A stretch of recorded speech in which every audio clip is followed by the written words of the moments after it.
habibina Muhammadin wa ala alihi wa sahbihi ajma'in. Subhanaka la ilma lana illa ma 'allamtana innaka antal alimul hakim. Para jamaah, marilah kita melanjutkan mengaji kitab hadis Arba'in An-Nawawiyah.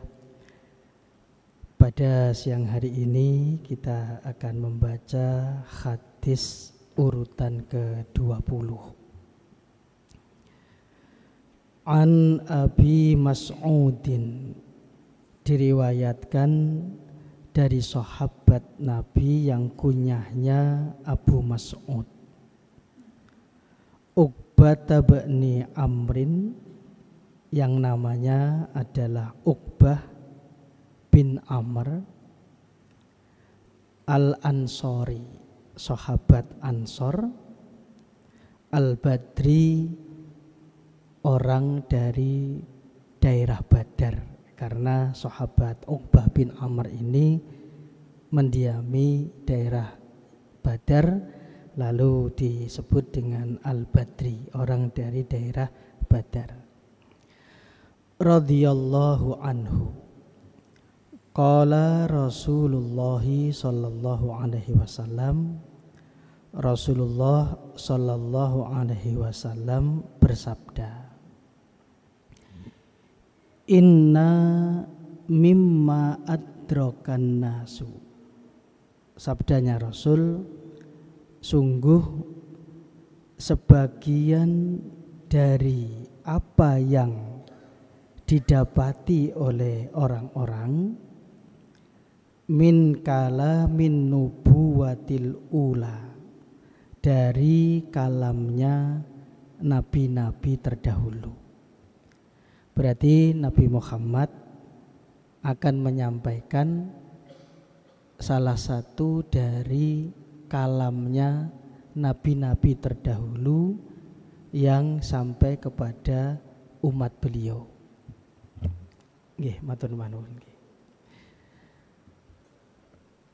Jejak nabi-nabi sebelum Nabi Muhammad, baik itu berupa perbuatan maupun kalamnya, itu sampai kepada umat Nabi Muhammad melalui 3 cara.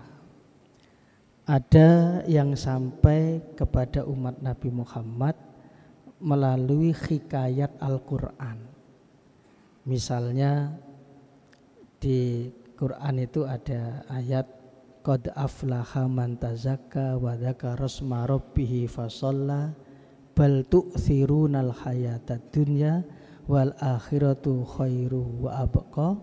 Terus kemudian disebutkan inna hadza lafis suhufil ula suhufi Ibrahim wa Musa. Ini sungguh ada di dalam suhuf yang terdahulu, yaitu suhufnya Nabi Ibrahim dan Nabi Musa. Berarti sampai kepada umat Nabi Muhammad melalui hikayatnya Al-Quran. Yang kedua, kalamnya maupun perbuatan nabi-nabi terdahulu itu sampai kepada umat Nabi Muhammad melalui hikayatnya Rasulullah. Seperti contohnya di hadis kita ini, nanti Rasul akan menyampaikan kalamnya nabi-nabi terdahulu, yaitu nabi sebelum beliau. Yang ketiga, kalamnya nabi-nabi terdahulu sampai kepada umat Nabi Muhammad melalui cerita yang dinukil lisan ke lisan. Misalnya suatu ketika Nabi Isa alaihissalam itu mendatangi satu negeri. Kalau beliau itu mendatangi satu negeri, yang dicari oleh Nabi Isa adalah syirarun nas, orang-orang yang tanda kutip bermasalah. Lalu paman misannya Nabi Yahya bertanya kepada Nabi Isa, alasannya apa? Kok yang dicari adalah orang-orang yang bermasalah. Lalu Nabi Isa mengatakan, ana tobi, kalau di bahasa Arab kan ana tobibun udawil mardo, aku ini tabib mengobati orang yang sakit. Kalamnya Nabi Isa ini sampai kepada umat Nabi Muhammad melalui riwayat yang dinukil dari lisan ke lisan. Dan kalamnya Nabi Isa ini lalu menjadi salah satu cara yang ditempuh oleh umat Nabi Muhammad yang berdakwah, yaitu yang didakwai adalah orang-orang yang sedang bermasalah, yang tujuannya adalah mengobati penyakitnya. Jadi ada 3 jejak nabi-nabi sebelum Nabi Muhammad yang sampai kepada Nabi Muhammad itu, kepada umat Nabi Muhammad. Ada yang melalui hikayatnya Quran, ada yang melalui ceritanya Rasulullah sendiri, dan ada yang juga melalui riwayat yang dituturkan dari lisan ke lisan. Sedangkan apabila dilihat dari kandungan kalamnya nabi-nabi terdahulu, itu ada yang kandungannya tetap diberlakukan untuk umat Nabi Muhammad, tapi ada juga yang kandungannya itu tidak berlaku lagi untuk umatnya Nabi Muhammad. Jadi kalamnya nabi terdahulu ada yang kandungannya berlaku juga untuk umatnya Nabi Muhammad, tapi ada juga yang tidak berlaku lagi untuk umatnya Nabi Muhammad. Istilahnya ulama telah dinasakh. Contohnya adalah yang di surah An-Najm itu. Am lam yunabba bima fi suhufi Musa wa Ibrahim alladzi waffa. Bukankah sudah diberitakan apa yang ada dalam suhufnya Musa dan Nabi Ibrahim? Apa itu? Alla taziru waziratun wizra ukhra. Orang tidak menanggung dosanya orang lain. Wa allaisa lil insani illa ma sa'a, dan seseorang hanya mendapatkan pahala dari apa yang dia kerjakan. Ikrimah, seorang ulama dari kalangan tabi'in, muridnya Sayyidina Ibnu Abbas, mengatakan kalau ini adalah hikayat syariat Nabi terdahulu yang tidak diberlakukan lagi pada syariatnya Nabi Muhammad. Wa allaisa lil insani illa ma sa'a, seorang tidak mendapatkan pahala kecuali dari apa yang dia kerjakan. Menurut Ikrimah ini tidak diberlakukan lagi di dalam syariatnya Nabi Muhammad. Justru di dalam syariatnya Nabi Muhammad itu seseorang bisa mendapatkan pahala dari amal orang lain. Misalnya di dalam hadis ada seorang tanya kepada Rasul, ya Rasulullah, jadi afa laha ajrun intasaddaqtu anha. Ibu saya meninggal dunia, apa ibu saya mendapatkan pahala kalau saya itu bersedekah mewakili beliau? Lalu Nabi menjawab, na'am, iya. Yang bersedekah adalah putranya, ibu mendapatkan pahala dari sedekah yang dilakukan oleh putranya. Dan ini merupakan min khosaisil ummah al-Muhammadiyah, termasuk jadi kekhususan umat Nabi Muhammad yang menurut Ikrimah berarti kandungan kalam Nabi terdahulu tidak diberlakukan lagi di dalam syariatnya Nabi Muhammad. Jadi sekali lagi kalau dilihat dari kandungannya, kalamnya Nabi terdahulu ada yang kandungannya tetap diberlakukan dalam syariatnya Nabi Muhammad, ada juga yang kandungannya tidak diberlakukan lagi di dalam syariatnya Nabi Muhammad. Yang disampaikan Nabi Muhammad di hadis ini, hadisnya Abu Mas'ud ini adalah kalamnya Nabi terdahulu yang kandungannya tetap diberlakukan dalam syariatnya Nabi Muhammad. Istilahnya ulama Islam itu tidak dinasakh.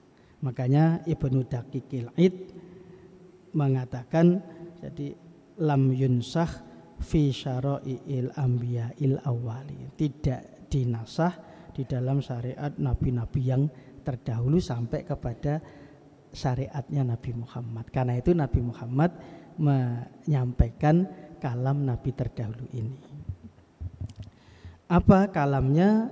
Idza lam tastahi fasna ma syi'ta. Idza lam tastahi, apabila engkau tidak malu.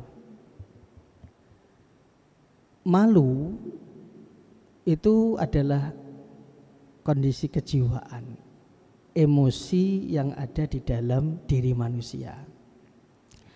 Malu yang dimaksud di dalam hadis Nabi, menurut ulama-ulama yang mensyarahi hadis ini, bukan malu yang merupakan sifat manusianya pemalu, tapi malu yang dimaksud di sini adalah khulukun, suatu akhlak, kondisi kejiwaan, jadi emosi yang dengan itu seseorang tercegah dari melakukan keburukan dan mengurangi hak orang lain.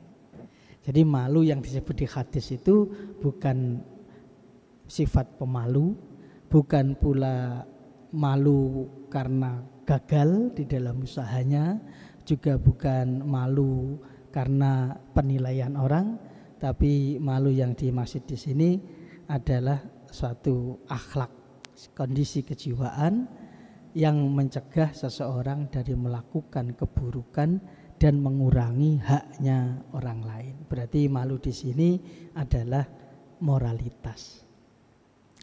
Fasna' ma syi'ta, maka kerjakanlah sesukamu. Berarti di hadis ini malu ini berarti minal iman. Malu ini termasuk dari iman. Maksudnya termasuk dari iman menurut Ibnu Daqiqil Id, karena malu ini menempati tempatnya iman karena memiliki fungsi yang sama dengan iman. Kata beliau kan, soro bimanzilatil imani limusawatihi lahu fi dzalika. Jadi malu itu bagian dari iman, maknanya malu itu menempati tempatnya iman karena malu ini punya kesamaan fungsi dengan iman, yaitu mencegah seseorang dari melakukan keburukan dan mengurangi haknya orang lain. Kalau orang tercegah dirinya dari melakukan keburukan karena iman, berarti itu dia tercegah karena suatu keyakinan. Sedangkan kalau seseorang itu tercegah dirinya dari melakukan keburukan karena akhlak malu, berarti dia tercegah karena kesadaran moral. Makanya di hadis yang lain Nabi menyebut al-haya'u minal iman. Jadi malu itu menempati tempatnya iman. Bahkan sebagian ulama berpendapat bahwa sikap batin ini adalah salah satu unsur yang membentuk iman. Jadi iman itu terdiri dari dua unsur. Yang pertama adalah pembenaran hati, tasdik. Yang kedua adalah a'malul qalbi, berarti kesadaran batin, kesadaran. Ini adalah unsur yang membentuk iman. Yang sikap batin itu atau yang disebut oleh ulama perbuatan hati ini menjadi rantai yang menghubungkan pembenaran dengan perbuatan lahiriah.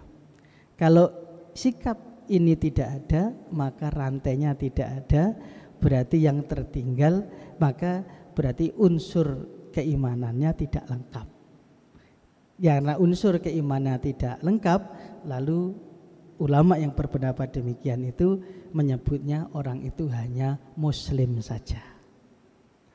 Itu juga di dalam hadis itu kan disebut tidaklah seorang yang mencuri, ketika mencuri dia dalam keadaan iman. Itu lalu dipahami bahwa yang hilang di dalam dirinya bukan pembenaran hatinya, tapi yang hilang adalah moralitasnya, sikap batinnya, amal hatinya.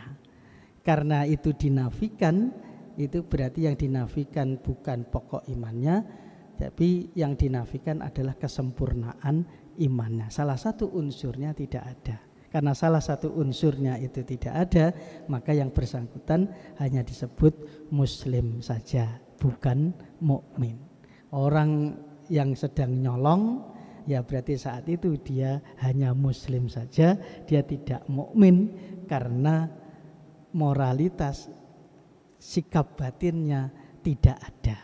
Itu makanya kan hadis Nabi yang menyebut la yu'minu ahadukum, tidak beriman seseorang dari kalian, itu dipahami tidak sempurna iman seseorang dari kalian. Tidak sempurnanya itu karena ada salah satu unsur yang hilang dari iman itu. Jadi artinya kalau dipahami demikian, berarti iman itu bukan hanya sekedar keyakinan, tapi iman itu juga tersusun dari unsur yang kedua, yaitu a'malul qalbi, perbuatan hati, sikap, itu adalah moralitas. Makanya di hadis ini Nabi mengatakan, apabila kamu tidak malu, maka kerjakanlah sesukamu. Kalimat ini mempunyai beberapa makna. Yang pertama maknanya adalah khobar, kalimat berita. Kalau maknanya adalah kalimat berita, khobar, berarti orang yang di dalam dirinya tidak ada rasa malu, jadi sirkuit di otaknya yang bisa mencegah dia dari melakukan keburukan itu tidak ada, maka tentu dia akan melakukan apa saja yang dia sukai tanpa dia merasakan apapun. Untuk yang pertama ini tentu yang dilakukan oleh masyarakat adalah mengurangi dampak dari yang dia lakukan. Karena sirkuit malunya sudah tidak ada, maka tentu dia akan merasakan mengerjakan apa saja yang dia sukai tanpa merasakan apapun. Itu makna pertama dari kalimat idza lam tastahi fasna ma'sita adalah berita, artinya orang yang sudah tidak punya rasa malu, sirkuit itu malunya itu tidak ada, itu maka tentu dia akan melakukan apapun. Menurut ilmuwan itu berarti sirkuit altruismenya sudah tidak ada sehingga dia jadi psikopat. Maka yang dilakukan ya mencegah dampak dari yang dia lakukan itu. Yang kedua makna kalimat idza lam tastahi fasna ma'sita adalah peringatan. Kalau makna peringatan berarti kalau seperti kita mengatakan kalau kamu sudah tidak punya malu, sudah kerjakan saja apa yang kamu suka, itu berarti peringatan. Makna yang ketiga dari kalimat idza lam tastahi fasna ma'sita adalah mubah. Artinya suatu perbuatan yang tidak memalukan, tidak buruk, tidak mengurangi haknya orang lain, maka perbuatan itu silahkan dilakukan karena itu perbuatan yang mubah. Jadi itu adalah kalam Nabi terdahulu yang diriwayatkan oleh Nabi kita Nabi Muhammad SAW. Berarti itu juga tetap diberlakukan di dalam syariat Nabi Muhammad SAW, bahwa malu itu sebuah akhlak yang terpuji. Dia menempati tempatnya iman karena memiliki fungsi yang sama dengan iman, yaitu mencegah seseorang dari melakukan keburukan. mencegahnya dengan kesadaran. Kalau iman, orang tercegah dari melakukan keburukan karena keyakinan, karena takut neraka. Tapi kalau tercegah dari keburukan karena malu, itu berarti karena kesadaran yang ada di dalam dirinya. Dia mempunyai empati, dia bisa merasakan apa yang dirasakan oleh orang lain. Sehingga kalau dia berbuat buruk pada orang lain, maka dia bisa merasakan orang itu juga tersakiti, orang itu rugi, dan orang itu menderita. Itulah Nabi menyebut al-haya'u minal iman. Jadi malu itu satu emosi, malu itu adalah akhlak yang memiliki fungsi yang sama dengan iman. Demikian hadis kita pada siang hari ini. Mudah-mudahan ngaji hadis kita pada siang hari ini itu semakin memperkuat rasa penghormatan kita kepada junjungan kita Nabi Muhammad SAW. Syukur-syukur bisa semakin menambah kecintaan kita kepada Nabi kita Nabi Muhammad SAW. Allahumma amin. Marilah kita tutup dengan doa. Hamdan syakirin, hamdan na'imin, hamdan katsiran liman yuwafi ni'amahu wa yukafi'u mazidah. Ya Rabbana lakal hamdu li jalali wajhika wa 'azimi sultanik. Allahumma salli wa sallim wa barik ala nabiyyina wa habibina Muhammadin wa ala alihi wa sahbihi ajma'in walhamdulillahi rabbil alamin. Allahumma ighfir li ummati sayyidina Muhammad. Allahumma arham ummata sayyidina Muhammad. Allahumma astur ummata sayyidina Muhammad. Allahumma jbur ummata sayyidina Muhammad.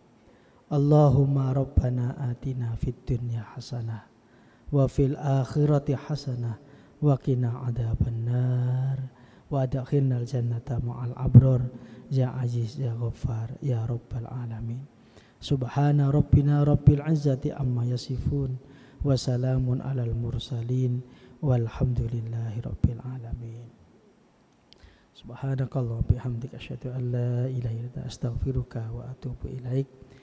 Terima kasih atas perhatiannya. Wabillahi taufik wal hidayah wa ridha wal inayah. Assalamualaikum warahmatullahi wabarakatuh.